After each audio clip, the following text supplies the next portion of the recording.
مطلب اور مفہوم۔ اللہ مستعان ایک ایسا عظیم اور بامعنی کلمہ ہے جو انسان کی بے بسی، عاجزی، توکل اور اللہ کی قدرت کا عملی اظہار ہے۔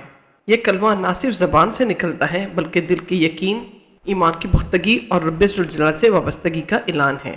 اللہ مستعان ایک عربی جملہ ہے جس کا مطلب ہے اللہ ہی مدد کرنے والا ہے یا اللہ ہی سے مدد طلب کی جاتی ہے۔ یہ کلمہ اس وقت کہا جاتا ہے جب انسان کو کسی آزمائش، ظلم، بے بسی یا مشکل کا سامنا ہو اور وہ اپنے دل سے اعلان کرے کہ اب صرف اللہ ہی میری امید ہے۔ سورہ یوسف کے آیت نمبر 18۔ حضرت یعقوب علیہ السلام نے حضرت یوسف علیہ السلام کے غائب ہو جانے پر فرمایا، بس میرے لیے صبر ہی بہتر ہے، اور جو کچھ تم بیان کرتے ہو اس پر اللہ ہی سے مدد مانگی جاتی ہے۔ یہ آیت ہمیں سکھاتی ہے کہ مصیبت کے وقت شکایت نہیں بلکہ صبر اور اللہ کی طرف رجوع کرنا اصل عبادت ہے۔ حضرت موسیٰ علیہ السلام کی دعا۔ سورۃ طٰہٰ میں فرمایا گیا، ترجمہ: اے میرے رب، میرے لیے سینہ کھول دے، میرا کام آسان کر دے، میری زبان کی گرہ کھول دے تاکہ وہ میری بات سمجھ سکیں۔ یقیناً تو ہمارے حال کو خوب دیکھ رہا ہے۔ اللہ نے ان کی دعا قبول کی کیونکہ وہ اللہ ہی سے مدد مانگ رہے تھے۔ یہ تعلیم ہے کہ بڑے بڑے انبیاء نے ہمیشہ اللہ کو مستعان مانا۔ حضرت نوح علیہ السلام کی دعا۔ حضرت نوح علیہ السلام نے جب اپنی قوم کے انکار اور تکذیب سے تنگ آ کر اللہ سے مدد مانگی تو فرمایا، سورہ قمر کی آیت 10 کا ترجمہ ہے، بس انہوں نے اپنے رب سے دعا کی کہ میں مغلوب ہو چکا ہوں تو میری مدد فرما۔ یہی اللہ سے مدد مانگنا اللہ مستعان کا عملی اظہار ہے۔ اہل بدر کی مدد۔ غزوہ بدر میں جب مسلمان تعداد میں کمزور تھے، نبی کریم صلی اللہ علیہ وسلم نے اللہ سے مدد مانگی۔ سورہ انفال کی آیت نمبر 9 کا ترجمہ ہے، جب تم اپنے رب سے فریاد کر رہے تھے تو اس نے تمہاری فریاد کو قبول فرمایا۔ یہ آیت ہمیں بتاتی ہے کہ اللہ اپنے مخلص بندوں کی مدد ضرور فرماتا ہے۔ احادیث کی روشنی میں اللہ ہی سے مانگو۔ ترمذی کے حدیث نمبر 2516 میں رسول اللہ صلی اللہ علیہ وسلم نے فرمایا، جب مانگو تو اللہ ہی سے مانگو اور جب مدد چاہو تو اللہ ہی سے چاہو۔ توکل کا انعام۔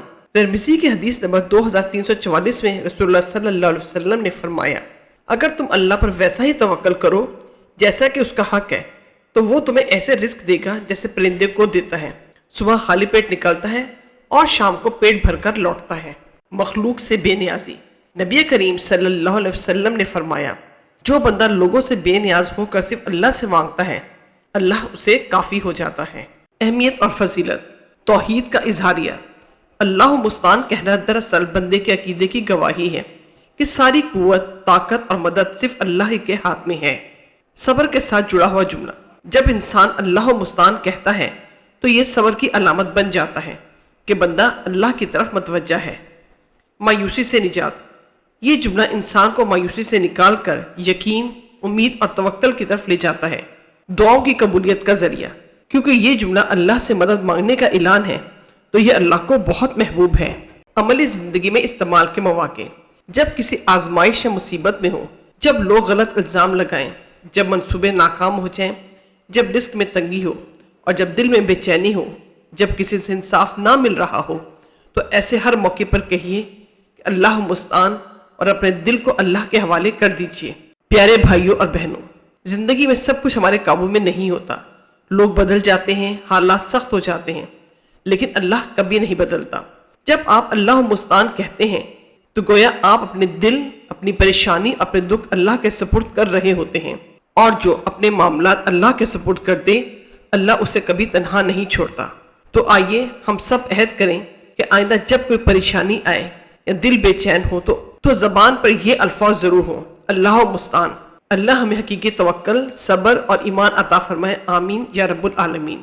سامعین، ویڈیو پسند آئے تو لائک اور شیئر ضرور کریں اور ہمارے چینل کو سبسکرائب کریں تاکہ اس طرح کی ایمان افروز ویڈیوز آپ تک پہنچتی رہیں۔